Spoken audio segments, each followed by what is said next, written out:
และก็เช่นเดียวกันพี่น้องในมิเกตส่วนหนึ่งจากสุนัตในวันรายาในวันรายาพี่น้องที่มิเกตทั้งหลาย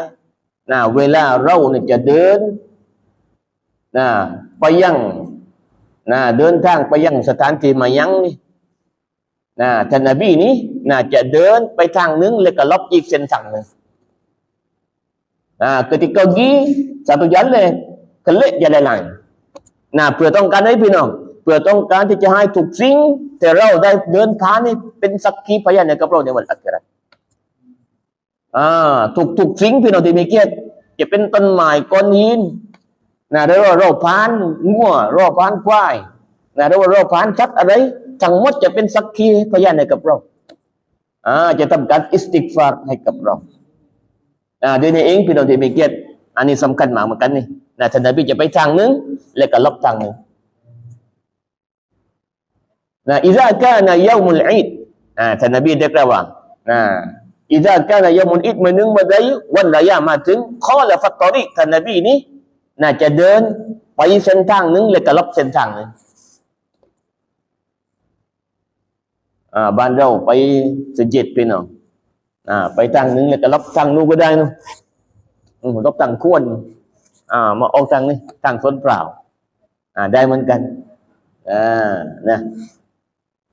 ถูกต้นยางที่เราเดินผ่านพี่น้องเด็กเก็ตมันจะทำการอิสติกฟาร์ถูกก้อนหินที่เราผ่านมันจะเป็นสักขีพยานให้กับเราในวันอาคิเราะห์หวังว่าทุกคนพยายามหน่อยเชียวเนาะถึงว่าไม่ได้เต็มร้อยก็ไม่เผื่อแล้วเราพยายามอามัดสุดนะของท่านนบีแล้วก็อีกประการหนึ่งเลยพี่น้องที่มีเกียรติในขณะที่ว่าเดินนี่ในขณะที่ว่าเราเดินทางไปมายังนี่อัฟดัลที่สุดถ้าเรามีความสามารถเราเดินตีนไปเดินตีนดีที่สุดเลยดีที่สุดถ้าเรามีความสามารถถ้าเรามีความแข็งแรงเรายุทธะตรงจิไปมายังกิจจิตนู่นกิโลนึงถ้าเรามีความสามารถดีที่สุดให้เราเดิน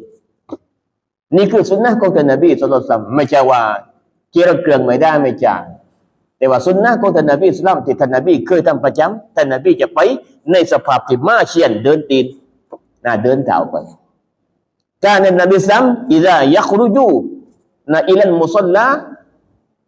ยัครุจูมาเชียนวะยารจิอูมาเชียนเอากะมากอลสลามปรากฏว่าท่านนบีในขณะท่านนบีเดินออกไปยังสถานที่ละหมาดนี่ท่านนบีจะเดินไปในสภาพที่มาเชียนเดินเท้าและก็ลบเช่นเดียวกันในสภาพที่เดินเท้า